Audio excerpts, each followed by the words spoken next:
তারকেশ্বর বিষ্ণুপুর রুটে এবার ছুটবে ট্রেন। এই রেলপথে বাধা ছিলেন ভাবাদিঘির জমিদাতারা।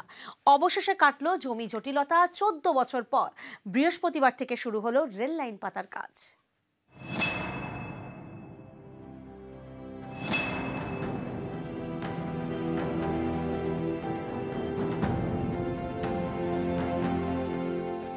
হুগলি তারকেশ্বর থেকে জয়রামবাটি কামারপুকুর হয়ে বাঁকুড়ার বিষ্ণুপুর 82 কিলোমিটার রাস্তা জুড়ে যাবে রেলপথে। গোঘাটের ভাবাদিঘিতে তৈরি হয়েছিল জমি জট। 14 বছর ধরে মামলা চলে। মামলা মোকদ্দমা কাটিয়ে অবশেষে ভাবাদিঘিতে কাজ শুরু করলো রেল। দীর্ঘ 10-12 বছর পরে চালু হলো, এই জন্যই আসা। কাজ শুরু হয়েছে।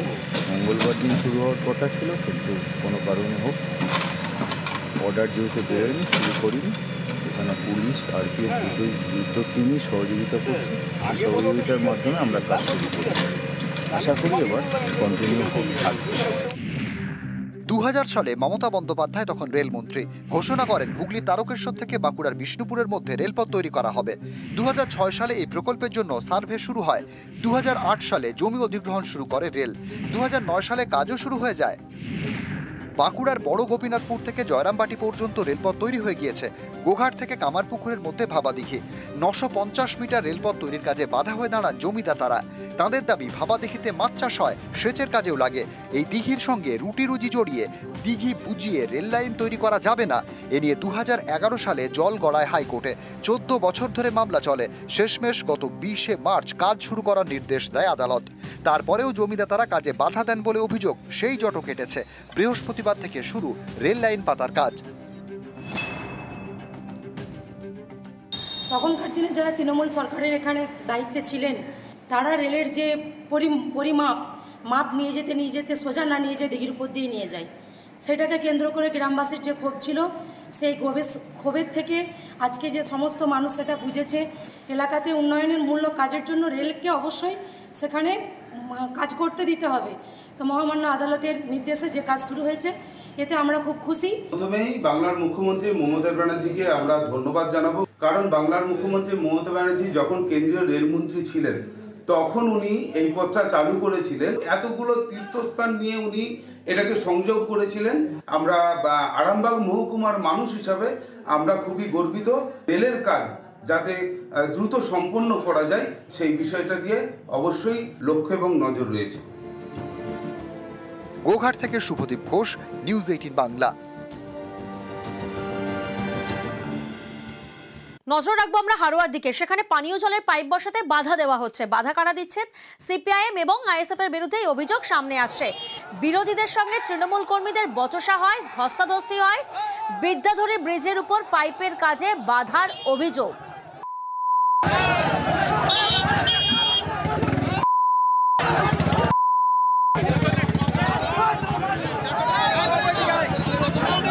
জিয়াউল প্রতিনিধি আমাদের সঙ্গে রয়েছেন। জিয়াউল, পানীয় জলের পাইপ বসানোর কাজ হচ্ছে, তাতে সুবিধা পাবেন এলাকাবাসীরা, কিন্তু সেক্ষেত্রে এই কাজের জন্য বাধা কেন দেওয়া হচ্ছে?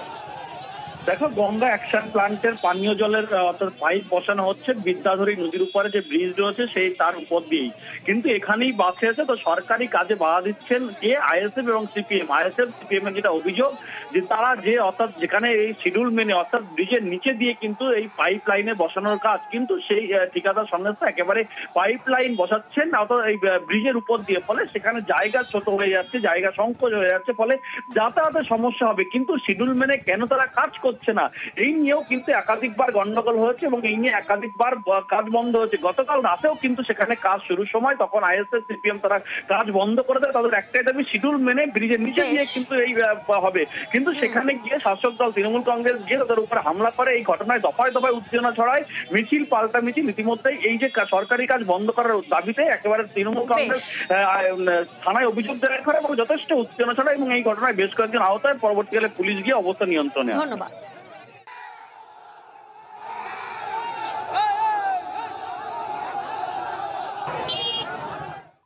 জনতার হাতে পাকড়াও কুখ্যাত দুষ্কৃতী। বসিরহাটের কোদালিয়ায় অস্ত্রসহ জালে একজন। শিক্ষককে ধারালো অস্ত্রে আঘাত দুষ্কৃতীকে না। শিক্ষকের চিৎকারে ছুটে আসেন স্থানীয়রা। দুষ্কৃতীকে পুলিশের হাতে তুলে দেন বাসিন্দারা। ধৃত কেনার নামে একাধিক থানায় অভিযোগ রয়েছে। ও ভোজালিয়ার মেশিন নিয়ে ঘুরছিল, এক স্কুল মাস্টার ও বাইক চালিয়ে আসছিল, তাকে ও ধাক্কা মেরে ফেলে দেয়, তাকে সে স্কুল মাস্টার গুরুতর আহত। এখন ভোজালি নিয়ে আর মেশিন নিয়ে ঘুরছিল। এখন তারপরে আমরা ধরে প্রশাসনের হাতে তুলে দিই। পুজোর আগেই ঠিক সেতু উপহার। নয়া সেতু পেয়ে খুশি বলাগড়ের রামনগরের বাসিন্দারা। নতুন সেতুর উদ্বোধনে সাংসদ রচনা বন্দ্যোপাধ্যায়। সেতু তৈরি হওয়ায় যাতায়াতে লাগবে কম সময়। 34 লক্ষ টাকায় নতুন সেতু তৈরি। সেতু হওয়াতে আমাদের এখন খুবই ভালো লাগছে। আমাদের একটা দীর্ঘদিনের সমস্যা, তার থেকে রেহাই পেলাম। সব থেকে বড় কথা নিরাপদ। আগে ছিল ওই যে মাটির বাঁধ, যে কোনো সময় মানুষজন এখানে পড়েও গেছে, এখন তার হাত থেকেও রেহাই হয়েছে, সেফ রাস্তা হয়ে গেছে। এখন আমরা খুবই খুশি। ময়না তদন্তের রিপোর্ট হাতে হেলে তখন ঘটনাটি আরো পরিষ্কার হবে, কিন্তু আরো পরিষ্কার হয়ে যেত যদি সিসি ক্যামেরার ফুটেজ সামনে আসতো। সিসি ক্যামেরার ফুটেজ যদি সামনে থাকতো তাহলে বোঝা যেত যে এই পড়ুয়া তিনি নিজেই পড়ে গিয়েছিলেন কিনা পুকুরে, নাকি কেউ ধাক্কা দিয়েছিলেন। প্রশ্ন উঠছে, কারণ সিসি ক্যামেরা লাগাতে বিশ্ববিদ্যালয়কে নির্দেশ দিয়েছিলেন হাইকোর্ট। 2023 সালে স্বপ্নদীপের মৃত্যুতে তোলপাড় হয় ক্যাম্পাস, আমরা জানি। ঠিক সেই সময় সিসি ক্যামেরা লাগাতে বিশ্ববিদ্যালয়কে নির্দেশ দেয় হাইকোর্ট। 68 লক্ষ টাকায় 70টি ক্যামেরা বসানোর সিদ্ধান্ত। কিন্তু তারপর কি ছবিটা বদলেছিল? প্রীতি এই মুহূর্তে আমাদের সঙ্গে রয়েছেন, সরাসরি প্রীতির কাছে যাব। প্রীতির সিদ্ধান্ত নেওয়া হয়েছিল 68 লক্ষ টাকায় 70টি ক্যামেরা বসানো হবে, কারণ 2023 সালে আমরা দেখেছিলাম স্বপ্নদীপ কুণ্ডুর মৃত্যুর পর তোলপাড় হয়েছিল ক্যাম্পাস। কিন্তু তারপর ছবিটা তো বদলায়নি, সম্পূর্ণ ক্যামেরা লাগানো সম্ভব হয়নি বলে এই পড়ুয়ার মৃত্যু নিয়েও এত ধোঁয়াশা বাড়ছে।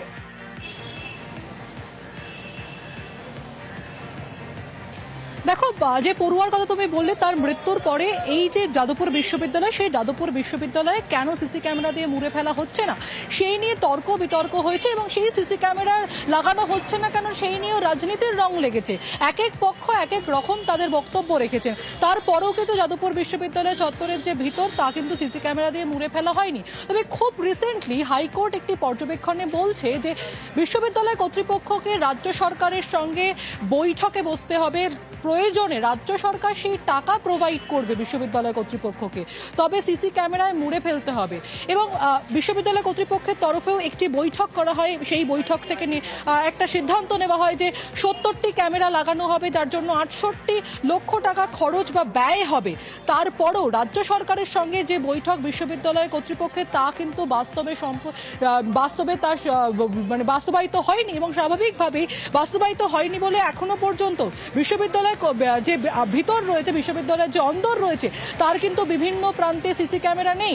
আজকে যদি এই পুকুর পাড় বা ঝিল পাড়ে যদি সিসি ক্যামেরা থাকতো, তাহলে বোঝা যেত যে এই যে আনন্যাচারাল ডেথের কথা বলা হচ্ছে, সেটা কিভাবে হয়েছে। এই মহিলা, তিনি কি নিজে পড়ে গেছেন, নাকি তাকে কেউ ধাক্কা দিয়ে ফেলে দেওয়া হয়েছে? একাধিক প্রশ্ন যখন সামনে আসছে, তখন আবারও সেই একই বিষয় কিন্তু গোল গোল করে আমাদের ঘুরে আসতে হয় যে কেন বিশ্ববিদ্যালয়ের যে অন্দর, সেই অন্দরে এখনো সিসি ক্যামেরা ইমপ্লিমেন্ট হয়নি। প্রিয়াঙ্কা, একেবারে সেই প্রশ্নই কিন্তু বারবার উঠছে যে ক্যাম্পাসে যদি সিসি ক্যামেরা থাকতো তাহলে ধোঁয়াশা এত বাড়তো না, জল্পনা এত বাড়তো না। কারণ 2023 সালে স্বপ্নদীপের মৃত্যুতে তোলপাড় হয় ক্যাম্পাস।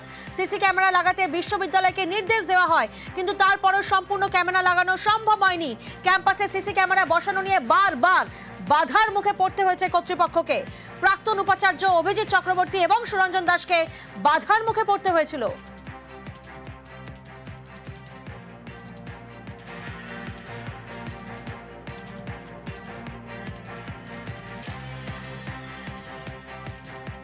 রাত্রিরে যারা নাইটে ছিল তাদের কাছে অথরিটি কি ফোন করে কি বলেছে সেটা অথরিটি জানতে পারে। গেট বন্ধ করে রাখা, সেটা আমাদের বলেছে গেট বন্ধ করতে, যখন খুলতে বলবে খুলে দেবো। না না না, ওরকম কিছু আমাদের কাছে খবর নেই এখনো পর্যন্ত। শুধু মর্নিং ওয়াকের লোকেদের আর খেলা যারা খেলতে আসে তাদেরকে শুধু বন্ধ করে। স্টুডেন্ট সবাই যেতে পারবে, ভেতরে ক্যাম্পাসে যারা থাকে সবাই যেতে পারবে, কোনো অসুবিধা নেই।